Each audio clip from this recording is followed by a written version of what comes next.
دیکھیے انسان کی ہستی کے دو پہلو ہیں، ایک نفسیاتی یا روحانی پہلو ہوتا ہے اور ایک جسمانی۔ ان دونوں پہلوؤں سے انسان کی ترکیب ایسی ہے گویا کہ وہ عبادت کے لیے ہی پیدا کیا گیا ہے۔ نماز میں انسان کی روح کی پاکیزگی کے ساتھ ساتھ انسان کے جسم کی پاکیزگی کا بھی اہتمام کیا گیا ہے۔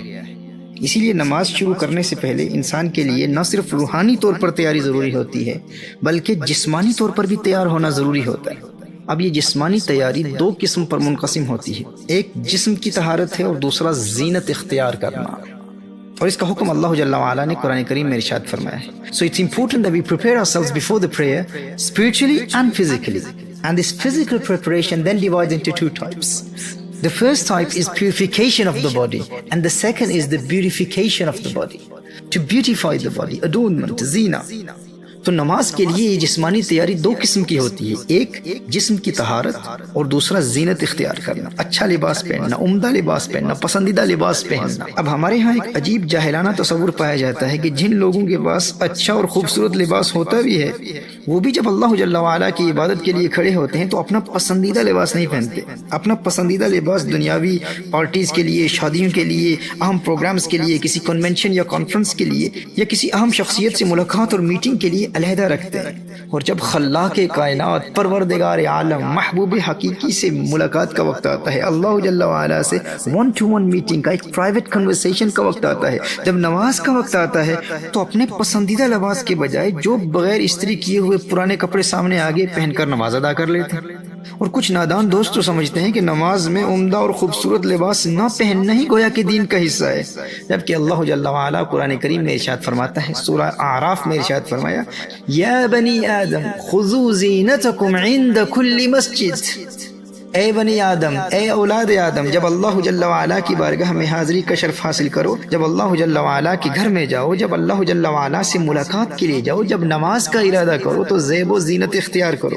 مفسرین کرام نے فرمایا ہے کہ یہاں زینت سے مراد نہ صرف عمدہ لباس ہے بلکہ زینت سے مراد یہ بھی ہے کہ انسان اپنے رب کی بارگاہ میں جا رہا ہے، جب نماز کے لیے جا رہا ہے تو خاص طور پر اپنے بال سنوار کر جائے، کنگھی کر کے جائے، خاص طور پر عطر لگا کر جائے، اپنا پسندیدہ اور خوبصورت ترین عمدہ لباس پہن کر اللہ جل وعلا کی بارگاہ میں حاضری کا شرف حاصل کرے۔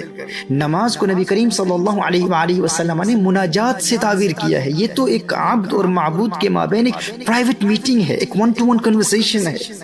دیکھیے جب آپ کسی اہم جاب انٹرویو کے لیے جاتے ہیں یا کسی اہم کانفرنس میں جا رہے ہیں جہاں دنیا بھر کی اہم شخصیات موجود ہوں گی، تو آپ ایسے جاب انٹرویو یا ایسی کانفرنسز پر بغیر استری کیے ہوئے یا کوئی کم قیمت والے پرانے کپڑے ہرگز نہیں پہنیں گے۔ آپ نے ایسے اہم مواقع کے لیے اپنے عمدہ ترین پسندیدہ کپڑے علیحدہ سنبھال کے رکھے ہوں گے نا۔ آپ نہائیں گے، آپ شاور کریں گے، اپنے بالوں کو سنواریں گے، اپنی پسندیدہ عطر لگائیں گے، کبھی بدبودار جرابیں نہیں پہنیں گے، نئے پالش کیے ہوئے چمکتے ہوئے جوتے پہنیں گے، اور وہ عمدہ اور قیمتی لباس جو خاص مواقع کے لیے آپ نے سنبھال کر رکھا ہوا ہے آپ اسے پہنیں گے، اور خوب زیب و آرائش اور زینت اختیار کر کے آپ بار بار آئینہ دیکھیں گے اور فیملی سے پوچھیں گے آج میں کیسے لگ رہا ہوں۔ ایسا ہے نا، ایسا ہوتا ہے نا میرے دوستو۔ ایک روایت میں آتا ہے اللہ جل وعلا ارشاد فرماتا ہے، یا ابن آدم کم تتزین للناس فهل تزینت لاجلی۔ اللہ اکبر، اللہ اکبر۔ اللہ ارشاد فرماتا ہے ابن آدم، ہے آدم کی اولاد، تو لوگوں کے لیے کتنا بن سنور کر نکلتا ہے، کبھی اپنے رب کے لیے بھی بن سنور کر نکل۔ ہے ابن آدم تو دنیا کے لیے کس قدر تیاری کرتا ہے، کبھی اپنے رب کے لیے بھی تیاری کی، کبھی میرے لیے بھی تیاری کی، فہل تزینت لاجلی، کبھی میری بارگاہ میں حاضری کے لیے بھی بن سنور کر نکلا۔ میرے دوست، میرے بھائی، میری بہن، میرے بزرگ، جب تو نماز کے لیے اللہ کی بارگاہ میں حاضر ہوتا ہے اور تو جانتا ہے کہ یہ نماز تیرے پیارے رب کے ساتھ ایک پرائیویٹ میٹنگ ہے، اس میٹنگ کے لیے تو کس قدر تیاری کرتا ہے اور کیسے کپڑے پہنتا ہے، اپنے آپ سے پوچھ، سوال کر اپنے آپ سے۔ دیکھیے انسان کا جس سے جس قدر گہرا تعلق ہوتا ہے نا، اور جسے زندگی میں جتنی اہمیت دیتا ہے، جس کو انسان اپنی زندگی میں جس قدر اہم سمجھتا ہے، اس سے میٹنگ کے لیے اتنی ہی زیادہ تیاری کرتا ہے۔ اگر آپ جاننا چاہتے ہیں کہ آپ کا آپ کے رب کے ساتھ کس قدر گہرا تعلق ہے اور آپ اپنی زندگی میں اللہ کو کس قدر اہم سمجھتے ہیں، تو میرے پیارے ایک کام کر لے، کسی بھی اہم جاب انٹرویو یا کسی اہم کانفرنس پر جانے سے پہلے اپنی فیملی سے کہنا کہ آپ کے فون پر آپ کی ایک تصویر بنا لیں، اور پھر میرے بھائی، میرے دوست، مسجد میں جانے سے قبل یا نماز پڑھنے سے پہلے اپنی ایک تصویر بنوا لیں، اور دونوں تصاویر میں اپنے لباس اور تیاری کو دیکھ لیں اور پھر فرق دیکھ لیں، آپ کو خود سمجھ میں آ جائے گا کہ آپ کا آپ کے اللہ سے کتنا تعلق ہے اور آپ کی زندگی میں آپ کے رب کی کتنی اہمیت ہے۔ ہر جاب انٹرویو یا کسی معروف دنیاوی شخصیت کو تو چھوڑیے، کسی شادی پر آپ جاتے ہیں جہاں آپ عام دوستوں اور رشتہ داروں سے ملاقات کرتے ہیں، اس شادی کے لباس کی تصویروں اور نماز کے لباس کی تصویروں کو دیکھ لیں اور موازنہ کر لیں، آپ کو اندازہ ہو جائے گا کہ آپ کی زندگی میں اللہ کی کیا اہمیت ہے۔ محترم احبہ، جب ہم اپنے پیارے اللہ کی بارگاہ میں 5 وقت حاضر ہوتے ہیں تو ہمیں کم از کم یہ تو جان لینا چاہیے نا کہ ہمارا اللہ کس چیز کو پسند کرتا ہے، کیسا لباس پسند کرتا ہے۔ مسند احمد کی ایک روایت ہے، ایک شخص عرض کرتا ہے، یا رسول اللہ صلی اللہ علیہ وآلہ وسلم، مجھے یہ اچھا لگتا ہے کہ میں کپڑے دھلے ہوئے پہنوں، میرے سر میں تیل لگا ہوا ہو اور میرے جوتے نئے ہوں، اور اسی طرح کئی چیزوں کا ذکر کیا۔ اور پھر عرض کرتا ہے، یا رسول اللہ صلی اللہ علیہ وسلم، کیا یہ چیزیں تکبر ہیں؟ نبی کریم صلی اللہ علیہ وآلہ وسلم نے ارشاد فرمایا، نہیں، یہ تو جمال ہے، یہ تو حسن و خوبصورتی ہے، اور بے شک اللہ جل وعلا جمیل ہے اور جمال سے محبت کرتا ہے۔ ہمارا اللہ پیارا ہے، ہمارا اللہ حسین و جمیل ہے اور جمال سے محبت کرتا ہے۔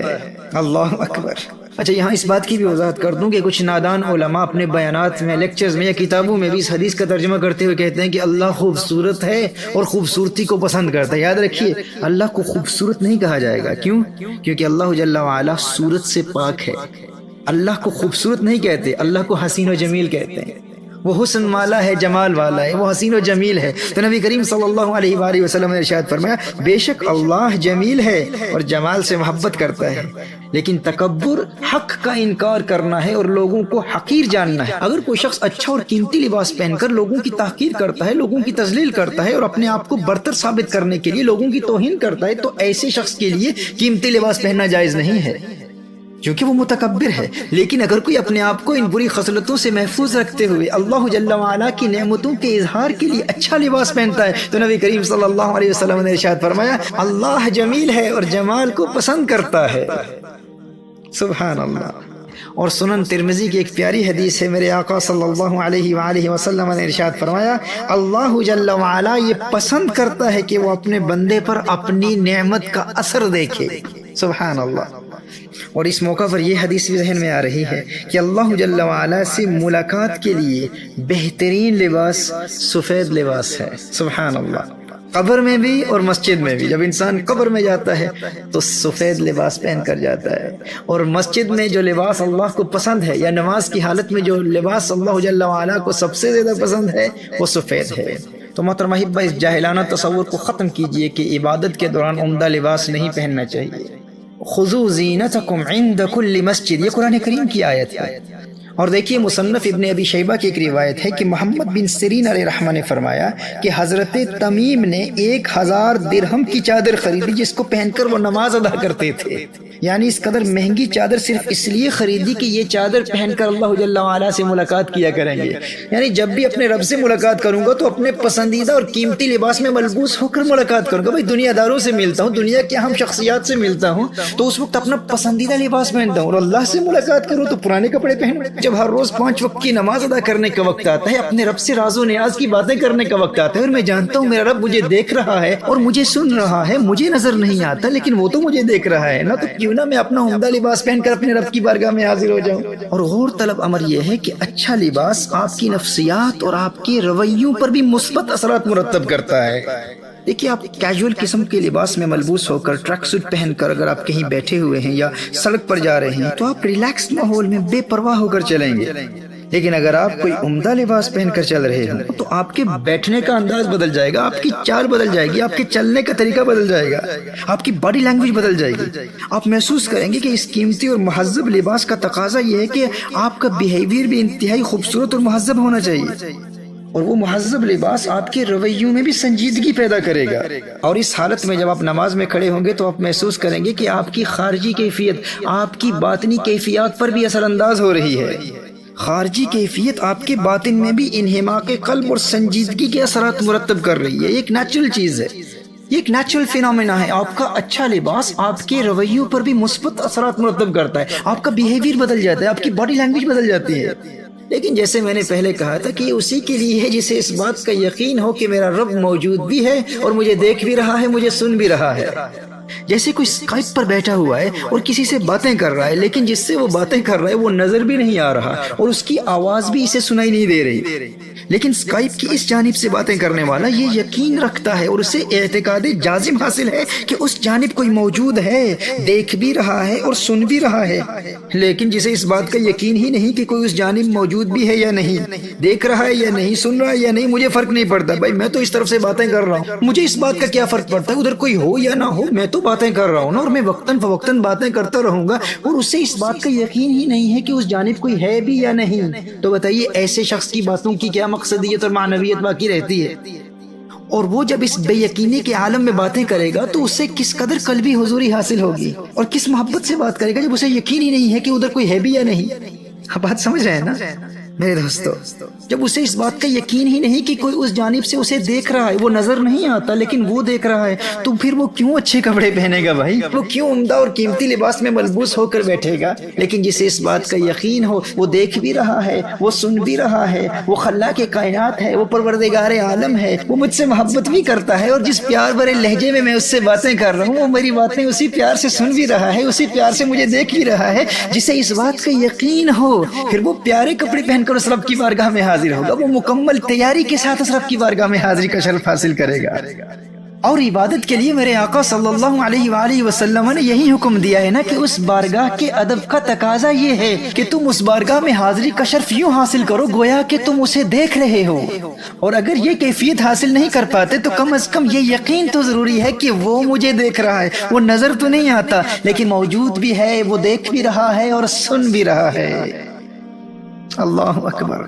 میرے دوستو، اس یقین کو مستحکم بنانے کے لیے فقیر کے مستقل بیانات ہیں۔ نماز میں خشوع و خضوع حاصل کرنے کا پریکٹیکل طریقہ، جس میں ہم نے physical form of the prayer, spiritual form of the prayer, the combination of the two, the body of the prayer, the روح of the prayer, spiritual dimensions of صلاح، how to fall in love with the prayer, how to feel hungry for the prayer, ان مختلف موضوعات پر مستقل مفصل بیانات۔ نماز میں خشوع و خضوع اور قلبی حضوری حاصل کرنے اور مکمل انہماک کے قلب کے ساتھ نماز ادا کرنے کے عملی طریقوں پر بھی مفصل تفصیلی بیانات، ڈیٹیل لیکچرز اویلیبل ہیں، آپ ان کو ضرور دیکھیں، اور اس میں نماز کے میڈیکل بینیفٹس، طبی فوائد پر بھی تفصیلی بیانات کیے جا چکے ہیں۔ نماز کی جسمانی اور روحانی کیفیات کی حقیقت کیا ہے، اور نماز کی اسپرچل فورسز سے ہم مدد حاصل کیسے کر سکتے ہیں، اور ان پریکٹیکل ٹیچنگز پر عمل کرنے کے نتیجے میں انسان کے دل میں نماز کا پیار کیسے پیدا ہوتا ہے، اور نماز کو اس نمازی سے پیار کیسے ہو جاتا ہے۔ ایک تو یہ کہ انسان کو نماز سے پیار ہو جائے، ایک وقت آتا ہے کہ نماز کو اس نمازی سے پیار ہو جاتا ہے،